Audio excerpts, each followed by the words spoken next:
Bienvenidos a Retorno del Sol al ADN Original, un podcast para recordar la soberanía divina, explorar Egipto, los mayas, tradiciones ancestrales, conducido por Tony 117, terapeuta holístico y divulgadora de frecuencias de luz, Juan Pablo Hernández Becerra, guía espiritual del sincronario maya, la numerología galáctica y las enseñanzas esenias, y yo, Alessa Esteban, egiptóloga, canalizadora de códigos estelares e historiadora de los registros akáshicos galácticos de esta humanidad y de otros sistemas estelares. Aquí los tres conectaremos con altas frecuencias y principios energéticos en un recorrido por la información espiritual actual para integrarla, darle orden, intención y activación en el presente. Gracias por acompañarnos. Hola, hola.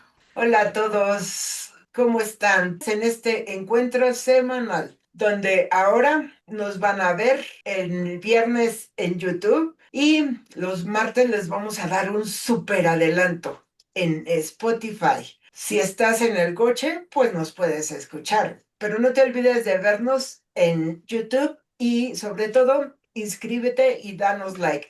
Hay que hacer que esta frecuencia de luz se expanda para que cada vez seamos más y estemos más comprometidos con nosotros, con Gaia y con esta conexión.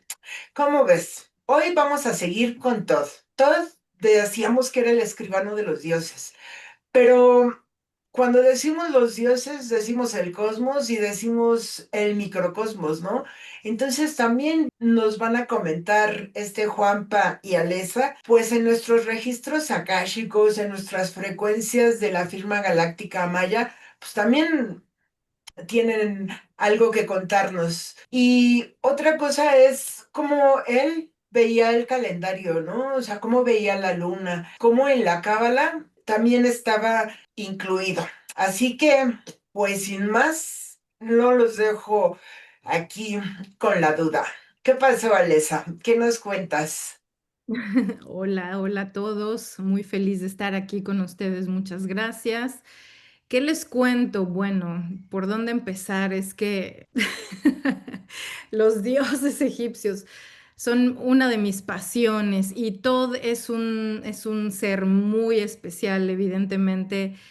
Es un dios lunar. Para mí es muchísimo más allá que solamente el escriba de los dioses de todo. Es que la vez pasada justo hablábamos de todo lo que es, ¿no? Es la magia misma, es la conciencia misma, es el dios que estaba ahí también al principio de los tiempos, que se puso a documentar la creación del universo. Es un dios lunar porque él se jugó contra Knun, que es otro dios, el dios de la luna. Hizo uno de estos juegos. En el antiguo egipcio tenían un tablero donde tenían unas fichas y jugaban ahí.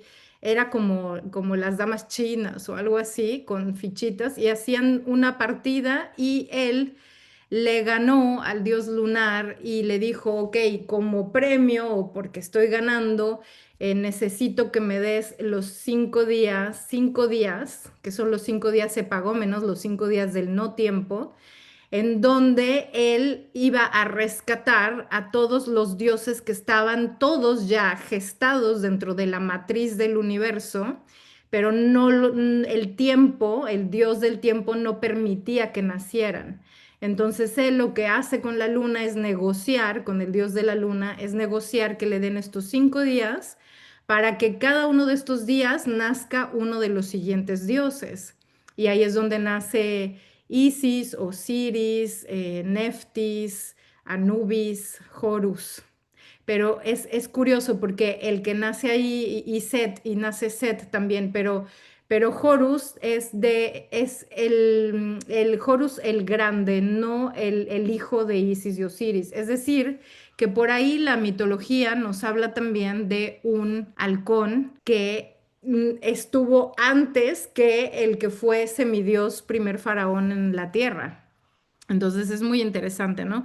Esto porque decías lo de lunar, y luego es muy interesante porque este calendario ya no lo seguimos y queríamos también ahondar un poquito en lo del calendario y cómo está coordinado con el calendario maya para ver si estos 5 días se pagó menos, que son los 5 días del no tiempo, que se dan justo unos días antes de que salga la estrella Sirio en el horizonte y que anuncia la crecida del Nilo y que anuncia la inundación y la preparación para esta gran cosecha después. Entonces son 5 días que como estaban fuera del tiempo en el calendario de ese entonces, que fue mucho antes del calendario que ahora tenemos, ¿no? Que es el que era simplemente, lo comentabas la vez pasada, ¿verdad, Juanpa? Que era simplemente los pagos de el diezmo y de, no sé, las deudas y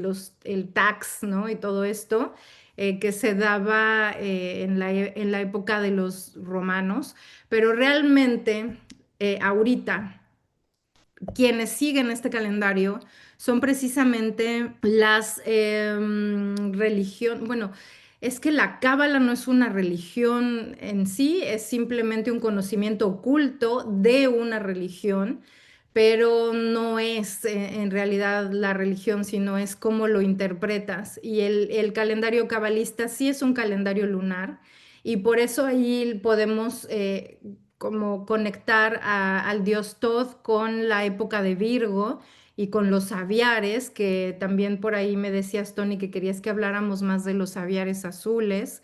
Y esta es la raza original de donde vienen estos dioses aviares que vinieron a dejar su legado en Egipto. Con esto voy a que no sabemos bien si este calendario también es un calendario que se basa en la misma secuencia que el calendario cabalista, que es el calendario lunar. ¿O tú qué dices, Juanpa? ¿Que cómo es con los mayas? Y efectivamente, justamente el tiempo del no tiempo de los mayas, que está en el calendario gregoriano, que viene de calendas de impuestos, el 25 de julio, al ser el tiempo del no tiempo, lo que está hablando ahí es que no pertenece ni al año pasado, o ni al anillo pasado, ni al anillo que sigue. Pero los días previos al tiempo del no tiempo se le llama Guayeb. Son estos, precisamente estos 4 días, unidos al quinto, que es el tiempo del no tiempo, que son unos tiempos que le llamaban los mayas unos tiempos de guardar, unos tiempos de entrar en el silencio. Y ahora que mencionas que eran los portales para traer de la antimateria a la materia a esos hijos luz, que estaban perfectamente, digamos, gestados por esta unión, me imagino, tántrica, mística del masculino y femenino, pero con la idea también de cada día del Guayeb con un elemento. Por ejemplo, el primer día tenía que ver con el tetraedro, que es el fuego. El segundo día tenía que ver con el cubo, que es la parte terráquea. También tenemos el icosaedro, el dodecaedro, que son elementos como el agua y el éter. Esto también es arquetípico porque es una manera geométrica de lo que también aquí se nombran como dioses, ¿no? Como este Horus mayor que llamas. Entonces, tenemos esa representación en palabra, también con un número y en una geometría. Y la geometría relacionada a un color y a un elemento y seguramente con una musicalidad. Porque Tot, al ser el común denominador de todas las ciencias, es literalmente el lector de las frecuencias, el que computa toda la música, todos los colores, todas las luces, todos los rayos, todo lo que llamamos ciencia. O sea, es una biocomputadora que no solamente es, digamos, en una simplicidad, digamos, de lo que entendemos por computadora, sino es biocomputadora. Es decir, que toda la tecnología, como bien decías, de la cábala, que está representada en los ciclos lunares, también lo encontramos en los ciclos mayas. Son 13 lunas. Y esto lo hace muy femenino. Esto también nos lleva hasta la Atlántida. Y fue lo que sobrevivió después del hundimiento. Y todo era llevado por mujeres. Las mujeres eran las astrofísicas, eran las que llevaban las matemáticas, la política, la agricultura, porque para saber de agricultura tienes que saber de ciclos lunares. Y obviamente, pues sí hay una relación totalmente directa. Y me encanta que menciones que eran portales para atraer a los dioses, porque este juego que mencionas, donde se le ganó en la partida y dio esa dispensación, pues tiene que ver con los elementos. Pues en medicina china inclusive se dice que solo el origen de las enfermedades solo pueden ser cuatro: calor, frío, humedad y sequedad. Y que todas son una lectura, no importa el nombre de la enfermedad, sino sus síntomas, y ellos trabajan con los síntomas, no con nombres y no con, digamos, otro tipo de definiciones. Por lo tanto, esta cosmovisión egipcia nos está llevando al origen y a las bases de todas las ciencias y de todas las cosmovisiones, porque es origen, es un fractal para narrar de manera poética, pues el origen. Así es de que, bueno, cuéntanos más, Alesta, por Y favor. que es que sí, yo lo siento, Juanpa, como que Todd es la llave que permitió, sabes, que bajara toda esta información, porque al final creo que todos estos símbolos y detallitos que vamos leyendo, por ejemplo, en el calendario, cuando vamos de verdad que nos ponemos a investigar a profundidad y decimos, ok, de la luna nueva a la luna llena quiere decir que está creciendo la energía y qué tipo de energía es la que representa esta luna nueva y esta luna llena y tiene que ver con los signos del zodiaco y tiene que ver con esos ciclos, ¿no? De los que estás hablando. Y cuando vemos todos estos simbolismos, porque vamos rescatando, ¿no? Vamos entendiendo por qué en Virgo se juega, o sí, en el mes de Virgo, que es el mes de los aviares, se juegan como ciertas características. Mira, yo canalicé esta información, pero me llegó a través de las características del signo del zodiaco y las características de la energía de las razas estelares. Entonces tienen una frecuencia muy similar. Por eso no es, para mí no es random, no es así casualidad que yo diga, los aviares corresponden a la luna nueva de Virgo y la energía de estas características en la luna llena de Virgo, o sea, del mes de Virgo. ¿Por qué? Porque también cada carro del zodiaco está relacionado a uno de los patriarcas diferentes de la Cábala, de las 12 familias fundadoras, ¿no? De la nueva tierra que es la tierra de Israel. Y cuando yo hablo de la tierra de Israel, ahora que está tan enchilado el asunto políticamente, no me refiero ni a la zona geográfica ni a la raza en particular, ¿no? Me refiero a esas almas que por ahí algunos dicen son los 144,000, que son ciertas almas que dedicamos con devoción y con una intención muy clara antes de venir al planeta Tierra, que íbamos a ser estas almas de búsqueda espiritual, que íbamos a buscar la espiritualidad, íbamos a buscar la conciencia y que en cierta manera cada uno de estos 144,000 seres conscientes, lo que estamos intentando hacer es implantar o establecer un nuevo patrón energético aquí en la Tierra que nos va a liberar de todos estos condicionamientos, porque lo que hicieron estas 12 razas fue precisamente establecer una guía, un patrón, unas tendencias energéticas que van cambiando, ¿no? Que, por ejemplo, en el mes de Cáncer, ahora me viene rápidamente a la cabeza, los patriarcas de Israel corresponden al pasaje este en donde estaban esperando a que Moisés regresara con las tablas del monte Sinaí, que les dijo 40 días y 40 noches. Y ellos ya estaban a 6 horas de que ya regresara y dijeron, no, ya no regresó, ya valimos, ya no regresó. Y entonces lo que hicieron fue armar el becerro de oro y hicieron toda una orgía, hicieron toda una fiesta, un fiestón. Y cuando llega Moisés es así como, ok, o sea, ¿por dónde empiezo? O sea, ¿qué están haciendo? Y entonces la manera en la que ellos resuelven es arrepentirse al punto de llorar por 21 días.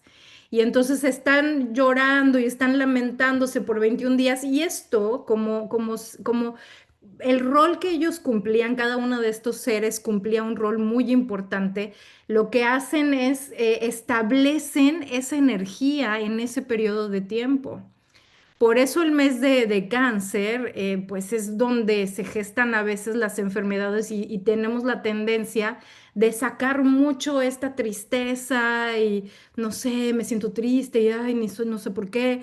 Y claro, porque nosotros tendríamos que estar haciendo esa corrección energética, o sea, estar conscientes que nuestros patriarcas o estos seres que vinieron a establecer estos patrones a la tierra nos dejaron ese legado y ya sabemos que, ok, vamos a poner atención y vamos a hacer algo que compense esa energía y entonces podamos reescribir la historia, hablando de que todo es el escriba y que nos está dando la oportunidad de jugar con todos estos elementos del lenguaje, de pictogramas, de reprogramación, tanto lingüística como neurológica, como emocional, ¿no? Y tenemos siempre todas estas, como todos estos detallitos alrededor que nos van indicando cuáles son esos patrones, esas pautas. Entonces, bueno, eso es lo que estamos haciendo ahora, ¿no? Yo creo que es básica esta parte de que ahorita, por ejemplo, no es tanto,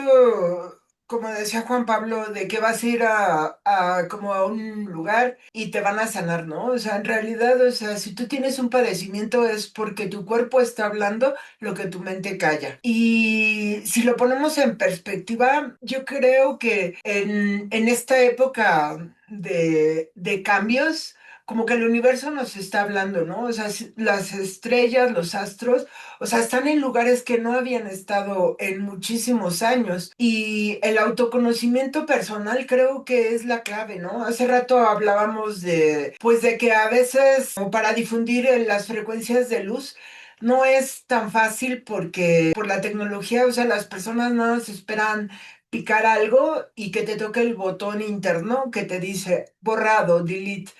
Vuelva a intentarlo, denle el reset, o sea, pero ¿qué creen que en la vida real no es así, no? O sea, a veces la sombra te va a doler mucho, pero va a sacar lo mejor de ti, va a sacar esa parte de valorarte, va a sacar aquello que nunca ha hecho. A ver si Juanpa nos puede complementar un poquito de, en estos eclipses 999 parece como que fueron lo mismo, pero en realidad todos te han llevado a sanar diferentes cosas, pero pues ahora sí que pues súbete a mi nave como decíamos hace rato, ¿no? O sea, como que quien se suba a mi nave, pues bienvenidos, ¿no? Y de veras, o sea, denle like y no es como por ser uno más en este universo de tecnología, sino por ir haciendo que esta frecuencia de luz, no quiero decir de luz pura, porque en ese momento yo estoy poniendo como que hay impura, ¿no? O sea, esta frecuencia integrada del pasado, del presente, del cosmos, del microcosmos, o sea, tenemos que hacer la diferencia, ¿no? Así que denle a la campanita. Claro que sí, Tony. Bueno, bien lo decía Lesa, el estelium que nos gravita está influenciando directamente, lo sepamos o no. Lo que hicieron estos sincronarios es leer ese stellium que nos gravita e interpretarlo, decodificarlo y plasmarlo en una secuencia diaria. Es decir, de las 13 lunas, saben que la primera luna tiene que ver con el propósito, la segunda luna tiene que ver con los desafíos, la tercera tiene que ver con la manera de servir, la manera de darle forma a ese servicio, la quinta luna es una torre de comando de empoderamiento, la sexta es de equilibrios, la séptima es de sintonizaciones y canalizaciones, la octava es la galáctica de las congruencias y de las coherencias, la vamos, y así hasta llegar a la luna 13, que es la de la trascendencia, la pasar al siguiente nivel. O sea, al final, lo que hace la astrología es también decirnos, esta luna con tal casa, con tal signo que está, es totalmente de una lectura diferente. Entonces, lo que hicieron fue también dividirlo en heptadas, lo que nosotros le llamamos semanas, y también un kin, y relacionado a muchas partes del cuerpo, como bien lo dijo Lesa, o sea, te permiten trabajar ciertas energías y ciertos patrones arquetípicos. Son esos aspectos de la divinidad que sería muy difícil asimilarlos de una sola, digamos, de un solo intento. Por eso es que se ha dosificado, ¿sí? Y tenemos todo un sincronario con 13 lunas de 28 quines para poder trabajar las energías específicas y de manera cíclica y ascendente.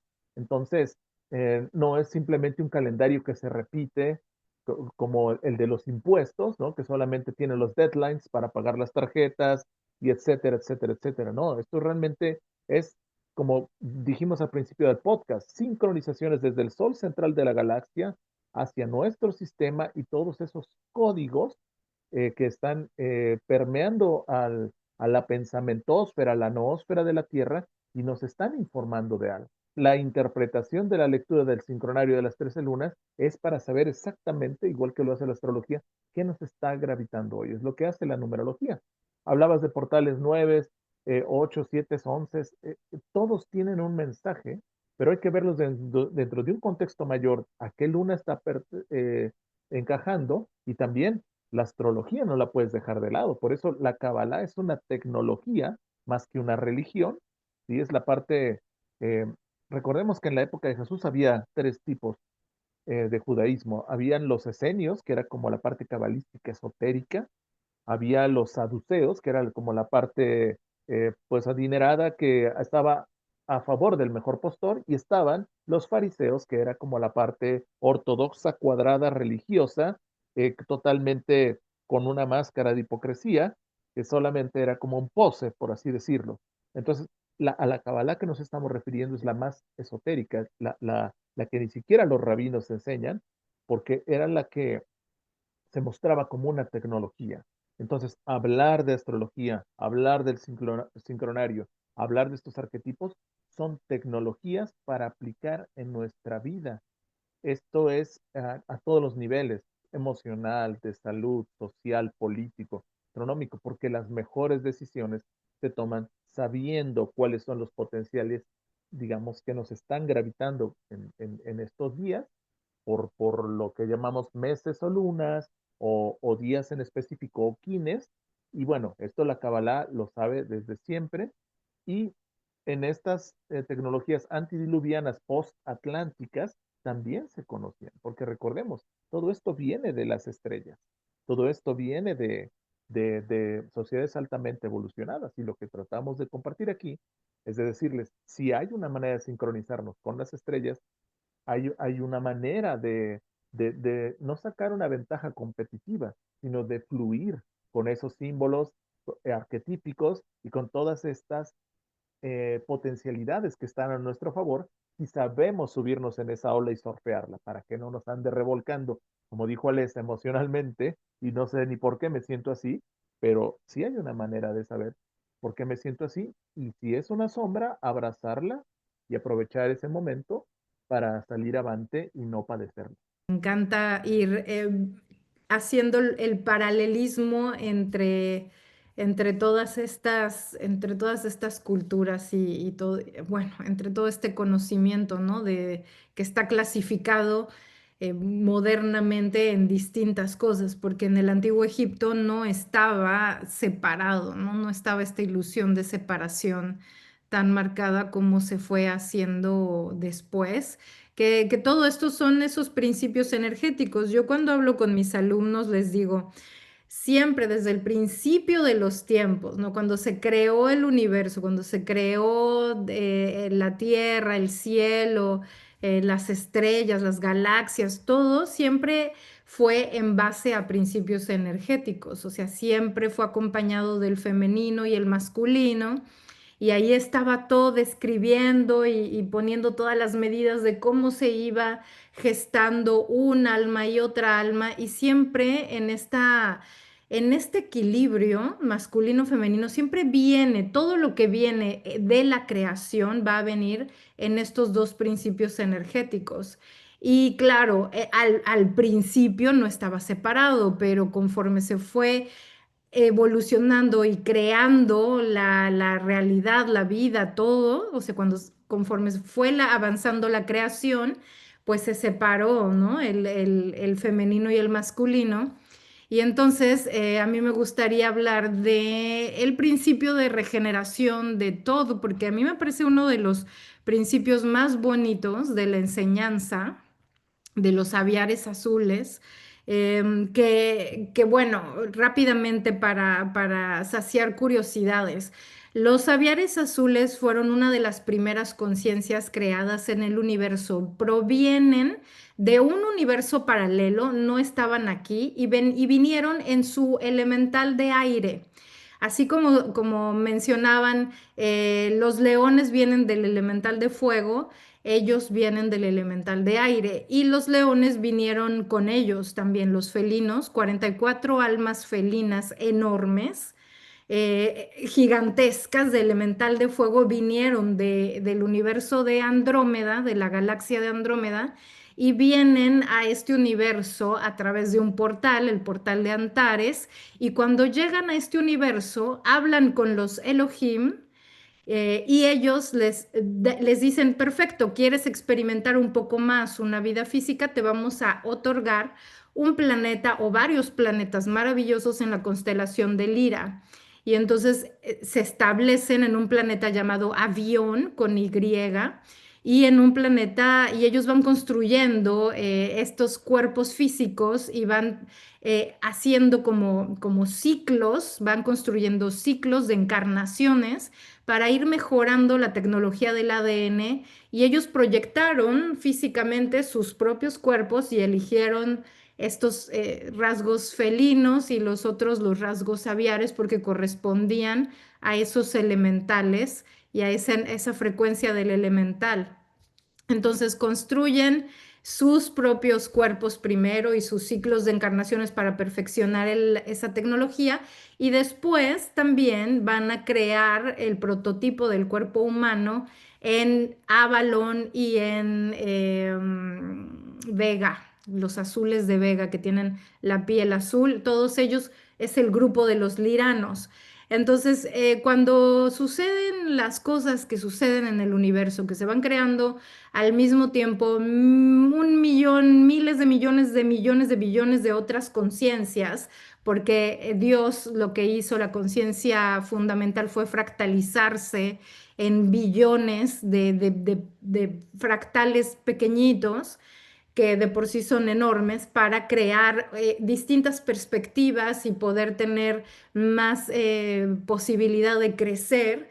Y entonces los aviares lo que hacen es que se enfrentan a su némesis. Digamos que la némesis de los aviares son estas conciencias contrarias, yo les llamo contrarias, que algunos dicen vienen de la constelación de Draco y entonces son, por eso se les llama draconianos o reptilianos, porque algunos tienen ADN como más como de reptil, pero esto no quiere decir que todos los reptilianos sean malísimos, porque es como si te dijeran, oye, ¿y los humanos qué tal son? ¿Son buenos todos? Bueno, pues hay de todo, ¿no? Hay de todo. Entonces, hay una guerra entre ellos y hay muchos sobrevivientes que se fueron hacia otros sistemas estelares o que establecieron consejos de luz en otros sistemas estelares, como en Sirio o en Pléyades o en otros sistemas, ¿no?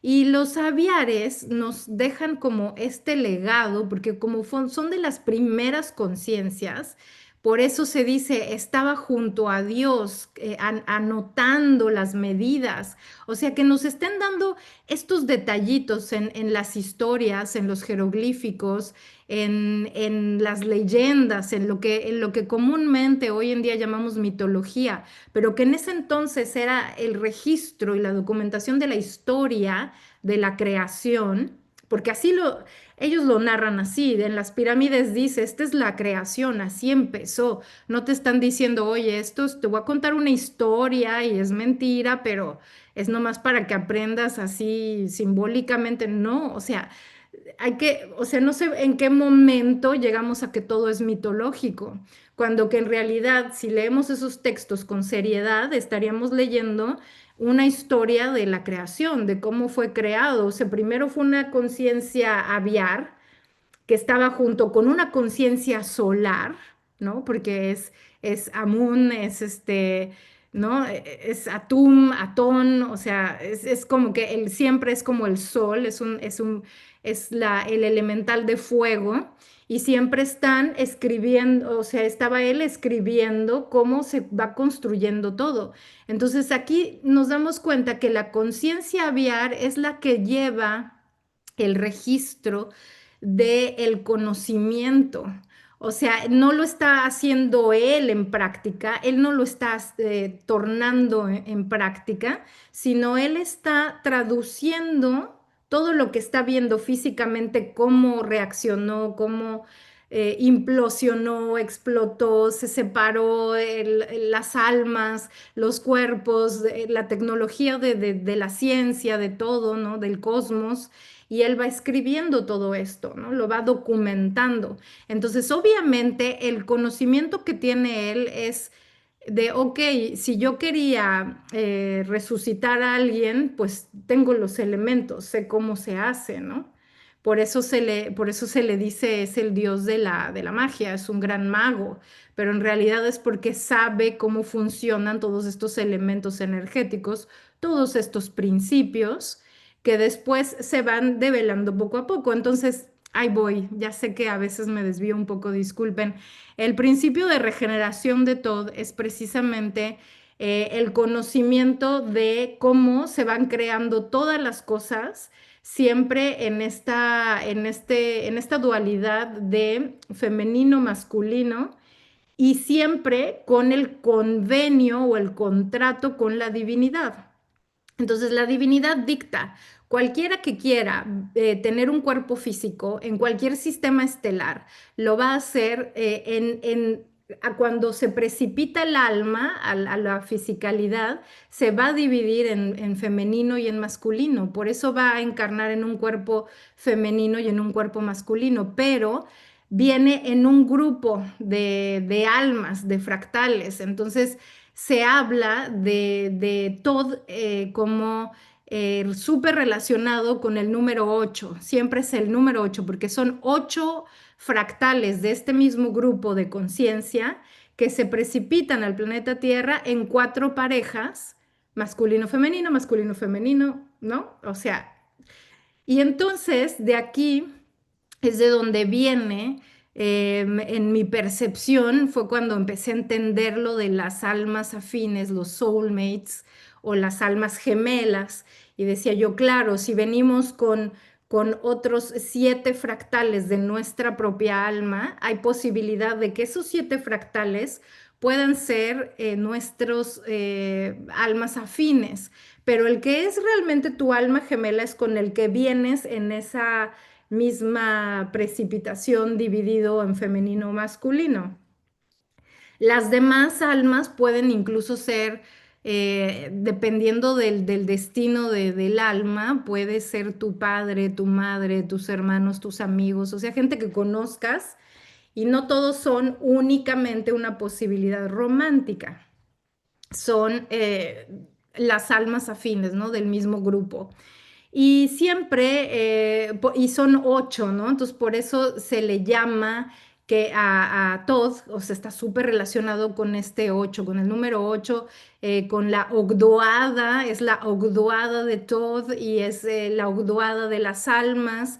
Y también esto nos indica que es como este símbolo del infinito y todo se regenera, ¿no? Porque todo viene conectado de esta forma armónica en espejo, como es arriba, es abajo, y va a venir siempre transitando este 8, ¿no? Estas 8 conciencias o posibilidades. Y así es como se empieza. Por eso los primeros dioses que nacen van a ser primero estos 5, pero ya tenemos a los padres que son el cielo y la tierra, ¿no? Bueno, en egipcio la tierra es Geb, es masculino, y Nut es femenino, es el cielo.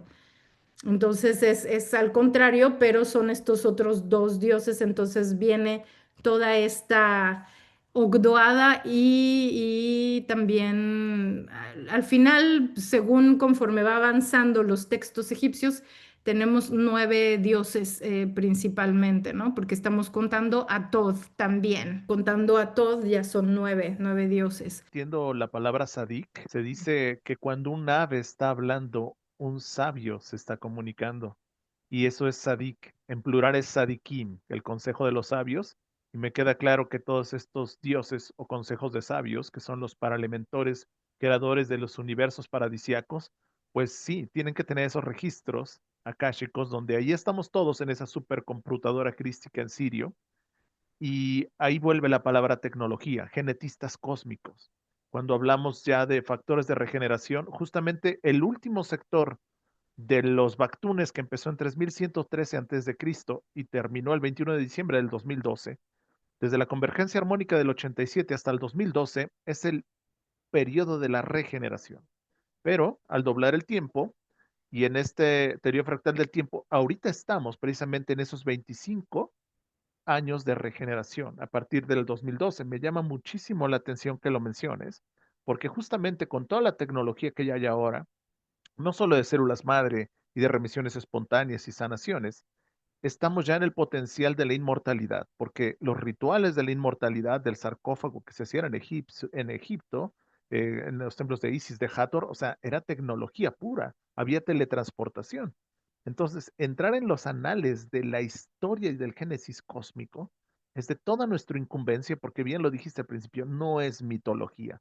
Ponerle mitología es elevarlo como si vemos una película de Marvel y decir, ah, eso es para niños. Y ahí fue donde nos fuimos dejando las pistas en las caricaturas, en este primado negativo que está obligado a dejarnos la verdad.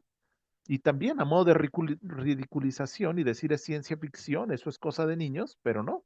El que tenga ojos para ver que vea y ahí está.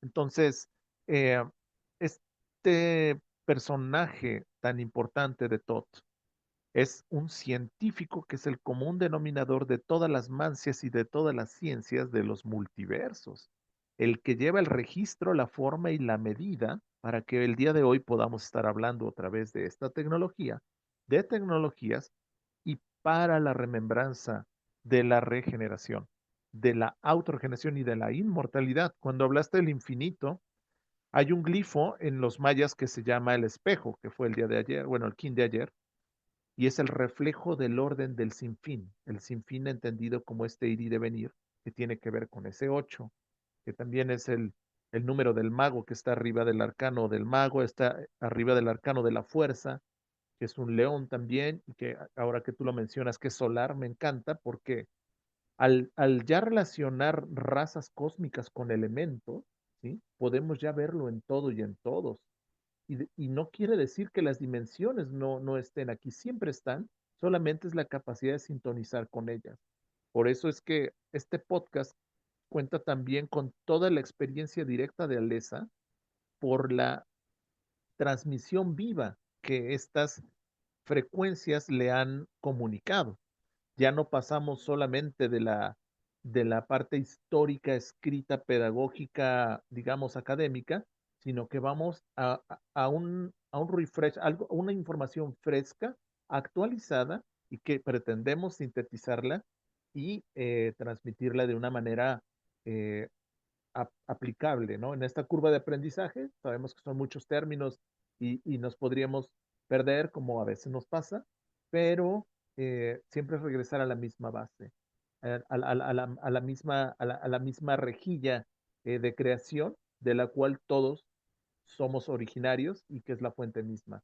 Y que ahorita estamos, como bien lo dijo, en este punto de involución, pero estamos remembrando cómo evolucionar y cómo navegar en estas subullas o en esta ola cósmica, surfear estas olas cósmicas para el despertar de esta nueva conciencia y de la humanidad. Bueno, cuando empecé con este despertar, seguía a unas personas de la Universidad de la Luz y en aquel, o sea, bueno, ya tendrá como unos 8 o 9 años. Ellos hablaban mucho de esa parte que ahorita mencionabas, ¿no? Cuando nos íbamos fractalizando para llegar a este plano 3D, también va como relacionado porque entre más elevada está tu alma o como de alguna manera entre más camino recorrido, también tu frecuencia de luz es más alta. Entonces no es como que va a poder entrar a un cuerpo de 3D.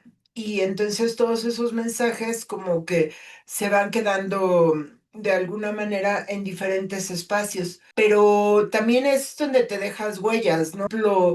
Dicen que, por ejemplo, tus papás, no sé, o sea, primero eres tú, o sea, por ejemplo, si tienes alguna pareja, es como darte cuenta de esas cosas que a veces están en tu sombra, pero te las vienes repitiendo, ¿no? Pero a fin de cuentas tú puedes elegir quedártela o, o decirle gracias por lo que me enseñaste, pero ya no me corresponde, ¿no? Después podrían ser tus padres, tan fácil les dices, bueno, no me corresponde, César. Siempre te voy a amar porque me diste la vida, pero eso que me estás recordando no sé si es, sí lo quiero, sí lo agradezco, pero tampoco es como que voy a seguir cargando. Tus hermanos como que te lo vienen también representando, pero de alguna manera va más tenue. Y yo digo que entre más cercano lo tienes o más presente se te hace, es como estarte poniendo el botoncito. Acuérdate, veniste a hacer esto, pero te ha costado un buen de trabajo, ¿no? Ahorita que también decías de la parte de las almas gemelas, creo que muchas veces se confunde con el término de que nos vamos a amar, pero hasta la eternidad, porque pues ya como somos almas gemelas, ya, o sea, desde la energía nos comunicamos, ¿no? Y yo creo que a veces, ya cuando vienes a sanar pocas cosas, te pones el mensaje como más directo, ¿no? Entonces a lo mejor tu alma gemela va a ser la peor de tus sombras, pero es como tu responsabilidad de alguna manera el seguirlo, ¿no? Y a mí me suena como esta parte de Todd y de cuando entro como en mis frecuencias de luz, ¿no? Sí voy a sanar, pero ¿de qué me voy a ayudar? Y yo les preguntaría un poquito eso. Creo que el concepto como de Todd en cuanto a recordar la parte de la frecuencia tanto cósmica como de dioses como personal, la tenemos, pero ya como más en la vida práctica, ¿cómo me autosano o cómo le ayudo a la, bueno, le ayudo a la tercera? ¿Cómo recuerdo mi participación en estos 144 y en todos estos números? Y a ver si Juanpa nos puede decir un poquito de lo que nos decías de la frecuencia como del 8, ¿no? O sea, o del 7 que venían involucradas. Y justamente Alesa dijo algo del 8. En los pleyadianos también en una hipótesis o una teoría, dependiendo, hablan del septum. Y es que cuando van bajando las dimensiones y las densidades, las supramónadas y las mónadas y el yo soy se tiene que fractalizar. Es una cuestión de almas gemelas tecnológica porque por eso se dice que María Magdalena y Jesús es la misma alma dividida en dos, porque no podrían soportar un voltaje tan alto. Entonces, cuando bajas a la octava dimensión, ¿sí? Entras como en una bolsita donde tienen que haber dos parejas por dimensión y por eso es que habla Alesa de estos 8, de los que habla Tot. Entonces, tienes el mismo espíritu dividido en 8, pero esto es solo un fractal de que la fuente se dividió en los billones, trillones infinitos, digamos como las arenas del mar, en galaxias, o sea, es la vastedad de lo inconmensurable. Sin embargo, aquí pues lo podemos medir en estas, digamos, dualidades de almas gemelas, polaridades, que es una cuestión tecnológica que la hemos romantizado mucho, sí es cierto, y sin embargo, es una tecnología que también nos ayuda a encontrar una polaridad que nos complemente por una practicidad también eléctrica. Es decir, estas energías tántricas también se cuadruplican y se exponencian cuando hay amor, pero no el amor romántico, sino un amor con mayúscula auténtico que tiene una base en el amor propio y que no es solamente decir, pues ven, vamos a unirnos para crear un toroide más grande y todo ese asunto. O sea, Jesús no tenía 12 apóstoles, tenía 12 parejas de apóstoles. En su segundo círculo eran 144, mitad mujeres, mitad hombres. También los 33 parejas cuando se hundió la Atlántida también eran parejas por una cuestión tecnológica, no solo reproductiva, sino porque al preparar los úteros, por ejemplo, de María, que Ana como partera los preparó, era para preparar ese útero sagrado para un receptáculo de un voltaje que no podría sostener un útero normal. Esta parte esotérica, tecnológica, genetista, por eso se llamaban traer niños luz, lo que hablábamos de los 5 días del Goyet, del tiempo del no tiempo. En lunas específicas, en un estelium específico, nos reuníamos en Stonehenge, en Egipto, y eso el Isis y las Hathor eran expertas, y nos reuníamos para traer hijos luz. O sea, es decir, había una mujer, había un hombre, y en ese momento nacía un dios. O sea, estabas trayendo un ADN activado en todas sus hélices, no solamente en la de reprodúcete y sobrevive como la tenemos ahorita. Por eso es que esta mutación, somos mutantes del 999, nos está hablando del silicio, del carbono al silicio, del 666 al 999.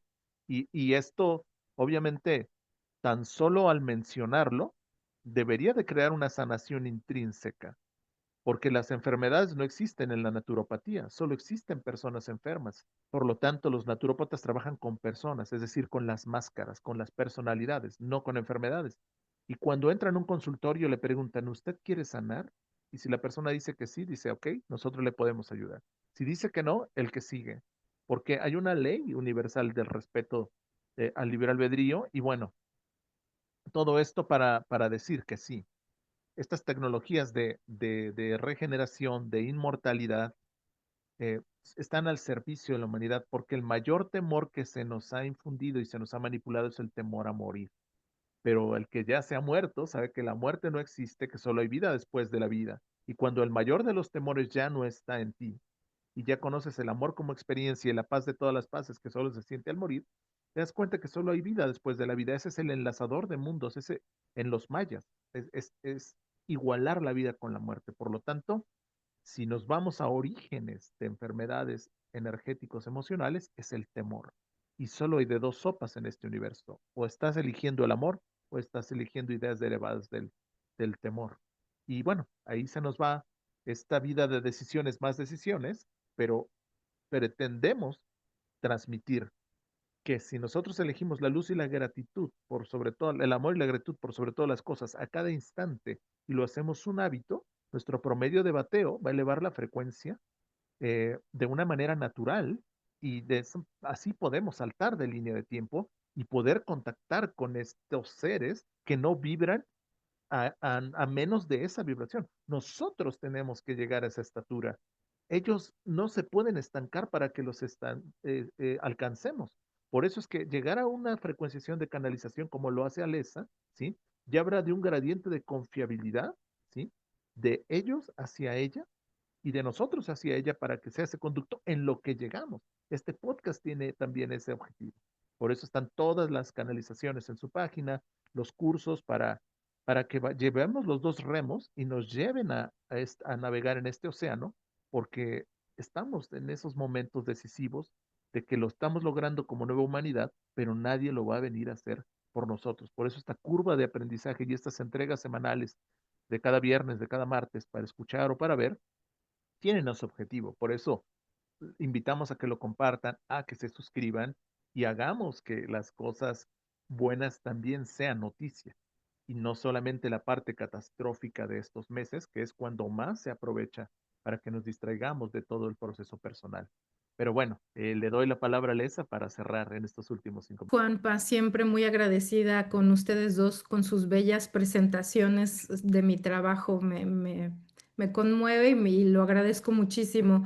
Yo con lo que quiero cerrar es precisamente en describir un poquito cómo es la energía de Todd o de los aviares, porque él es un representante de esa raza estelar lirana, aviares azules. Son muy poco conocidos, realmente no hay mucha información de ellos porque toda la información que ellos nos traen a la humanidad en este momento presente es una información mucho más demandante mentalmente, filosóficamente, de discernimiento, etcétera, porque toda la información es muy compleja la que ellos manejan y principalmente en lo que ellos se dedican para ayudar a a la humanidad, ya que las intervenciones no son directas al planeta Tierra en este momento, es en reconstruir y reparar las redes de frecuencias alrededor del planeta o en distintos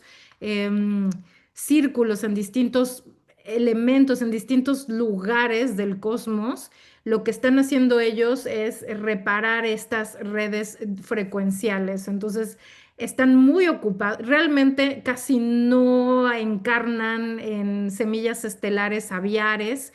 Generalmente cuando hay semillas estelares que tienen esta semilla aviar es porque son de los descendientes de estos grandes aviares que se refugiaron en otras constelaciones como Cygnus o Pegaso o en otras, Casiopea, también en la constelación de Andrómeda, en Titawin, donde tienen estas combinaciones, son como más hibridaciones humanoides con esta parte aviar.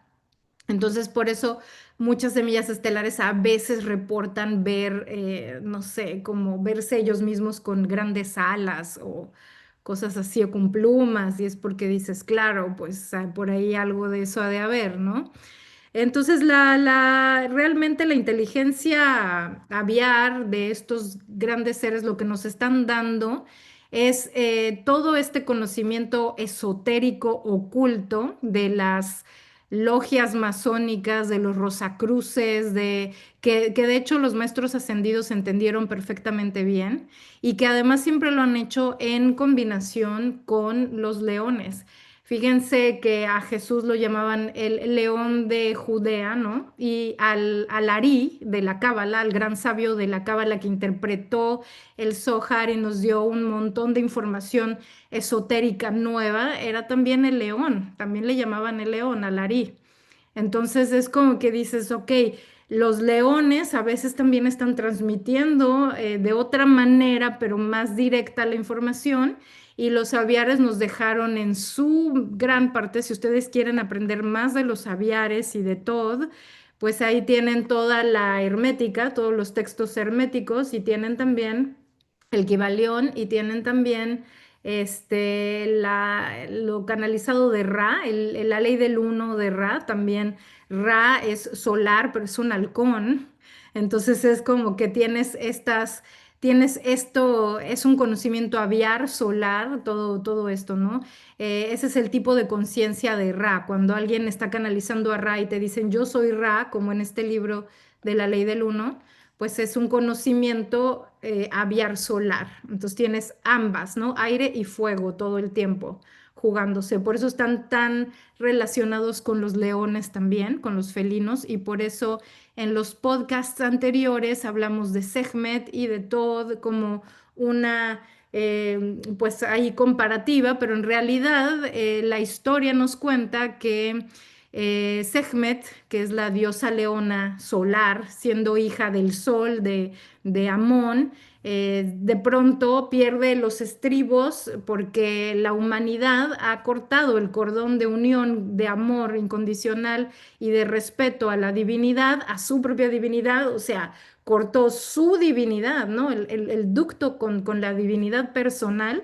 Y entonces Amón manda a su hija Sekhmet, la leona, a que destruya esa civilización a través de pestes y cosas, pero la historia cuenta que ella empezó a devorar a la humanidad de una manera letal. Y entonces Amón se preocupó mucho y dijo, Dios, no, porque tengo cariño a la humanidad, yo no quiero que desaparezca del todo, yo la he creado, entonces no quiero que desaparezca. Y le llamó a Tod y le dijo, Tod, ¿cómo controlo a esta fiera? Por favor, ayúdame. Y entonces vino Todd y creó esta bebida a base de granada y de cerveza roja y de especias.